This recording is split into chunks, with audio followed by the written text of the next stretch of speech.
हरियाणा में विदेश भेजने के लिए हर जिले में कई एजेंट कार्यालय खोलकर बैठे हैं, लेकिन इनमें से 95% बिना लाइसेंस के ही काम कर रहे हैं। विदेश मंत्रालय के 8 फरवरी तक के रिकॉर्ड के अनुसार हरियाणा में महज 38 पंजीकृत एजेंट हैं। इसके अलावा अन्य सभी अवैध तरीके से विदेश भेजने का काम कर रहे हैं। प्रदेश में 1000 से ज़्यादा ऐसे एजेंट या दुकानें दफ्तर हैं जो विदेश भेजने का धंधा कर रहे हैं। प्रदेश में 8 जिले ऐसे हैं जहां पर एक भी पंजीकृत एजेंट नहीं है। यहां सभी बिना लाइसेंस के ही काम कर रहे हैं। इसके अलावा 7 जिले ऐसे हैं जहां पर महज एक ही एजेंट पंजीकृत है। वहीं करनाल, पंचकुला और पानीपत सहित 3 जिलों में 2-2, तो अंबाला और हिसार में 3-3 एजेंटों के पास वैध लाइसेंस है। सर्वाधिक 15 पंजीकृत एजेंट साइबर सिटी गुरुग्राम में हैं। इनमें से भी आधे एजेंटों के लाइसेंस एक्सपायर हो चुके हैं। ये भी अब बिना लाइसेंस से रिन्यू कराए काम कर रहे हैं। लाइसेंस होने पर भी गलत तरीके से काम करने पर हिसार के एक एजेंट का लाइसेंस विदेश मंत्रालय की ओर से निलंबित भी किया जा चुका है। इन पंजीकृत 38 एजेंटों में से भी 13 के लाइसेंस निष्क्रिय हैं। इनमें से 12 के लाइसेंस एक्सपायर, 1 का रद्द है। इसके अलावा हिसार के एक एजेंट का लाइसेंस विदेश मंत्रालय की ओर से निलंबित किया गया है। प्रदेश की राजधानी चंडीगढ़ और पड़ोसी राज्यों की स्थिति देखें तो चंडीगढ़ में 41 और पंजाब में महज 18 एजेंट पंजीकृत हैं। वहीं देश में कुल 3005 ही पंजीकृत एजेंट हैं। इनमें से 2194 का लाइसेंस ही सक्रिय है। देश में सभी राज्यों केंद्र शासित प्रदेशों में विदेश भेजने के नाम पर पंजीकृत एजेंटों की संख्या के आधार पर हरियाणा 13वें पायदान पर है, जबकि पड़ोसी राज्यों में पंजाब 15वें पर है, उत्तराखंड 19वें पर है, हिमाचल प्रदेश 22वें स्थान पर है, जबकि चंडीगढ़ 11वें स्थान पर है। राजस्थान 7वें स्थान पर है, उत्तर प्रदेश 6ठे और दिल्ली दूसरे पायदान पर है।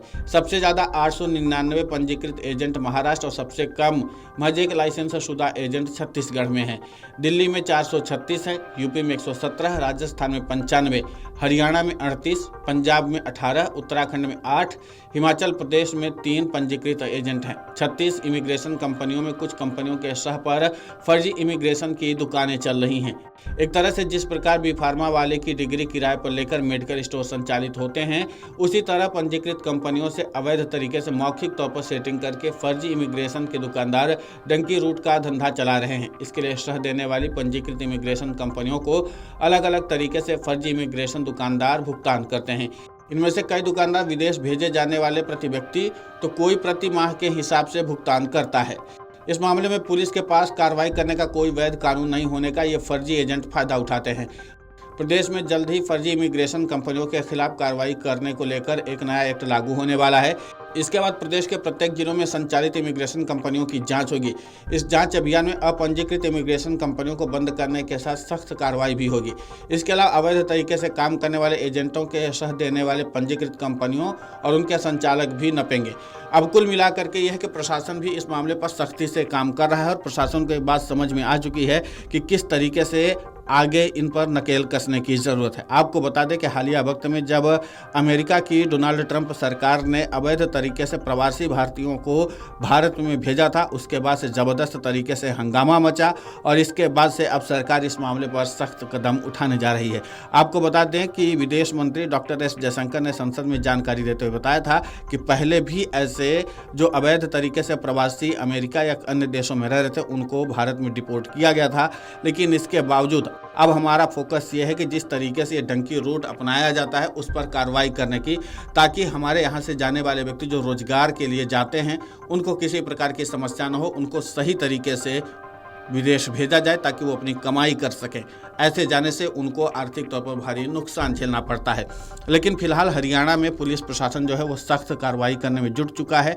अब इनकी जानकारी भी जुटाई जा रही है। वहीं मिली जानकारी के अनुसार इस बात के भी संदेश मिल रहे हैं कि अब जो एजेंट ऐसे थे वो अपना मोबाइल नंबर बदल चुके हैं और इसके बाद वो परिवार से दूरी बना रहे हैं। उन परिवार से दूरी बना रहे हैं जिनके लोग नौकरी के तलाश में विदेश गए हुए थे, लेकिन उनको अब डिपोर्ट कर दिया गया है भारत में। तो वो जाहिर सी बात है कि मोटी रकम इन एजेंटों को दिए थे, अब उस रकम को वसूल करने की कवायद में जुटे हुए हैं।